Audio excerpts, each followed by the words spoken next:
ఈ రోజే డౌన్లోడ్ చేయండి. మీ ఫేవరెట్ షోస్ చూడండి. ఇవాళ నువ్వు కీర్తి కలిసి సుబ్రహ్మణ్య స్వామి పూజ చేస్తే మీ బంధం బలంగా ఉంటుంది, ఎప్పటికీ ఎడబాటనేది ఉండదు అని స్వామీజీ చెప్పారా? ఏంటమ్మా నువ్వనేది? గుడికి వెళ్లొద్దామని తీసుకొచ్చి తీరా వచ్చాక నేను కీర్తి కలిసి పూజ చేయాలంటావేంటి? నిజం చెప్తే నువ్వు రానంటావేమోనని నీకు నేను చెప్పలేదు హరీష్. నన్ను బాగానే తీసుకొచ్చారు కానీ ఆ కీర్తి ఇక్కడికి రాదుగాక రాదు. ఒకవేళ విషయం తెలియక వచ్చినా నాతో పూజలో అస్సలు కూర్చోదు. పదండి వెళ్ళిపోదాం. రే రే రే రే ఆగరా. తులసి ఎలాగోలా మీ ఇద్దరినీ కలిపి కూర్చోపెట్టి పూజ చేయిస్తుందిరా. నాకా నమ్మకం ఉంది. మీకు చెప్తే అర్థం కావట్లేదా? డెడ్ బాడీని తీసుకెళ్లి ట్రీట్మెంట్ చేయిస్తే ఏ లాభం? మా ఇద్దరిని కూర్చోబెట్టి పూజ చేయించినా అంతే, టైం వేస్ట్ తప్ప నో యూజ్. ఒరే హరీష్, నువ్వలా మాట్లాడకురా. ఆ సుబ్రహ్మణ్య స్వామి దయ వల్ల నీకంతా మంచి జరుగుతుంది. ఆ స్వామీజీ చెప్పడం బాగుంది, మీరు అది నమ్మడం బాగుంది. ఇదంతా జరిగే పని కాదు కానీ నేను వెళ్తున్నాను. హరీష్ హరీష్, నీ కాపురం నిలబడాలని, నువ్వు సంతోషంగా ఉండాలని మేమింత కష్టపడుతూ ఉంటే నీకింత నిర్లక్ష్యం ఏంటి? మేం కలిసి ఉండాలని, కాపురం చేయాలని నాకు మాత్రం లేదా వదినా? ఉంటే ఎందుకిలా చేస్తున్నావురా? పాపం తులసి ఆ ఇంట్లో ఎంత శ్రమ పడుతుందో మిమ్మల్ని ఇద్దరినీ కలపడం కోసం. తెలుసమ్మా, నా కోసం అందరూ అన్నీ చేస్తున్నారు, కానీ ఏం లాభం? అసలు మనిషికే నాతో కాపురం చేయాలని లేదు. అదేంట్రా అలా అంటావు? కీర్తికి కూడా నీ మీద ప్రేమ, ఇష్టం అలాగే ఉన్నాయి కదరా. అవును హరీష్, నేను మొన్న భగిని హస్తభోజనం దగ్గర చూశాను కదా, మీరిద్దరూ చిలక గోరింకల్లా ఎంత బాగా కలిసిపోయారో. కీర్తికి నీ మీద అనురాగం, ఆపేక్ష ఏమాత్రం తగ్గలేదు హరీష్. అదంతా నిజమైతే విడాకుల పేపర్ల మీద నాతో సంతకం ఎందుకు పెట్టించుకుంటుంది?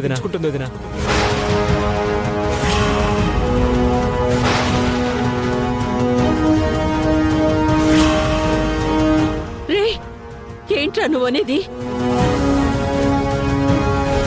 ఇదిగో ఈ డివోర్స్ పేపర్స్ మీద సైన్ చేయి.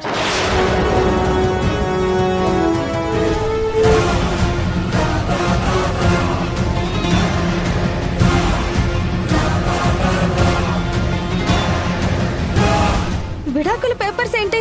నేను నమ్మలేకపోతున్నాను.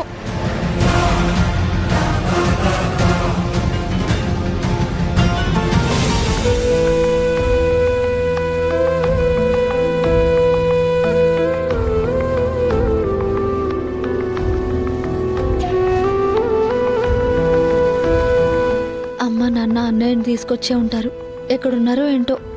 ఒరే బసవా, పంతులు గారితో మాట్లాడావు కదా? ఫోన్ చేసి పూజకన్నీ సిద్ధం చేయమని చెప్పేశానమ్మా. అయితే ఈ పార్టీకంతా రెడీ చేసే ఉంటారు.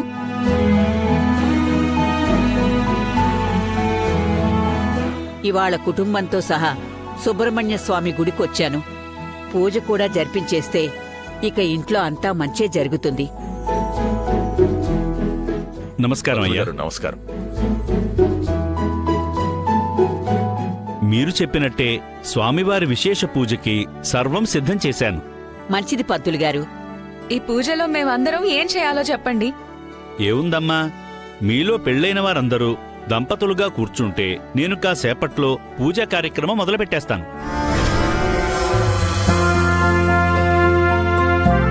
నీలిమా, పంతులు గారు చెప్పింది విన్నావుగా? మనం కూడా ఈసారి పూజలో కూర్చోవాలంట.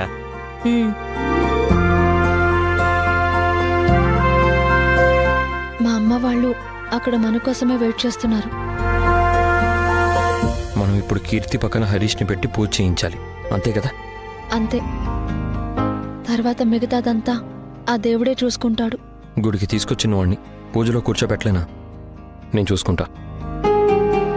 నేను వెళ్ళి అన్నయ్య వాళ్ళని పూజ దగ్గరికి తీసుకొస్తాను. సరే, త్వరగా వచ్చేసే. ఏంటి సిద్ధుతో ఏదో చెప్పి వెళ్తుంది? కొంపదీసి ఇది మళ్ళీ ఏమైనా చావు తెలివితేటలు ఉపయోగించట్లేదు కదా?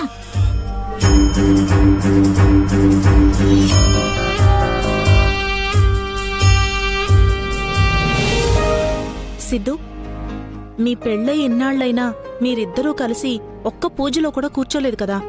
అవును వదినా. మీ ఇద్దరినీ కలిపిన ఈ దేవాలయమే మిమ్మల్ని దగ్గర కూడా చేస్తుంది.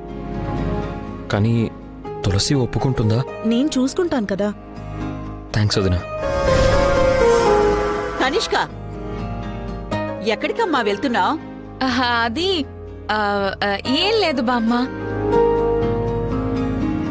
పదండి పంతులు గారు.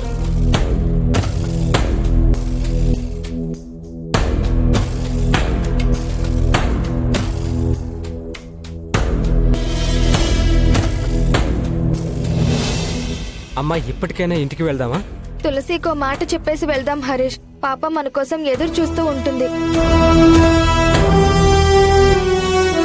అమ్మా, ఇంకా ఇక్కడే ఉండిపోయారేంటి? అన్నయ్య పద, పూజ టైం అవుతుంది. అమ్మా, ఏమైంది?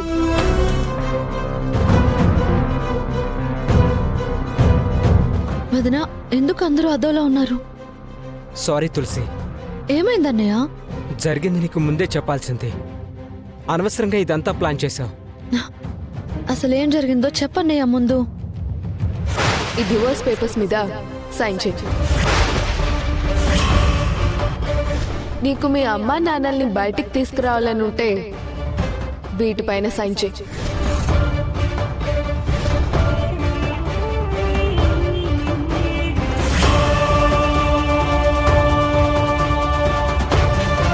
అమ్మా నాన్నల్ని విడిపించాలంటే విడాకుల పేపర్ల మీద సంతకాలు పెట్టమని అడిగేసరికి అప్పుడున్న సిచ్యువేషన్లో నాకు వేరే దారి కనిపించలేదు.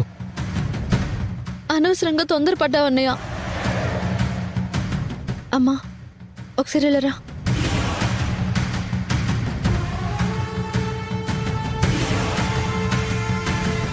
ఖచ్చితంగా ఏదో ప్లాన్ చేస్తూ ఉండుంటుంది.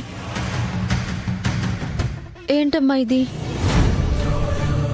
వాడు అనవసరంగా మా గురించి ఆలోచించి తప్పు చేశాడమ్మా. అమ్మా, నువ్వేడవకమ్మా. ఆ పరిస్థితుల్లో ఎవరున్నా సరే ఆ పని చేస్తారమ్మా. మరి ఇప్పుడు వాడి పరిస్థితి ఏంటమ్మా? ఏముందమ్మా, మనం అనుకున్నట్టే వాళ్ళిద్దరినీ కలిపి కూర్చోబెట్టి పూజ జరిపిస్తున్నాం.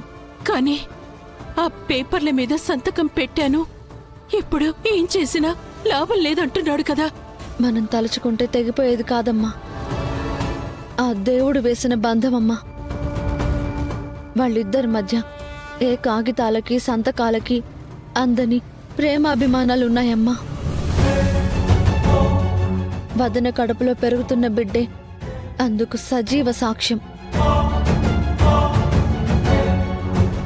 ఆ సాక్ష్యం ఉన్నంతకాలం వాళ్ళిద్దరిని ఎవరూ విడదీయలేరమ్మా. బిడ్డ ఈ భూమి మీదకి వచ్చిన రోజు ఖచ్చితంగా ఇద్దరు కలిసిపోయి ఉంటారు.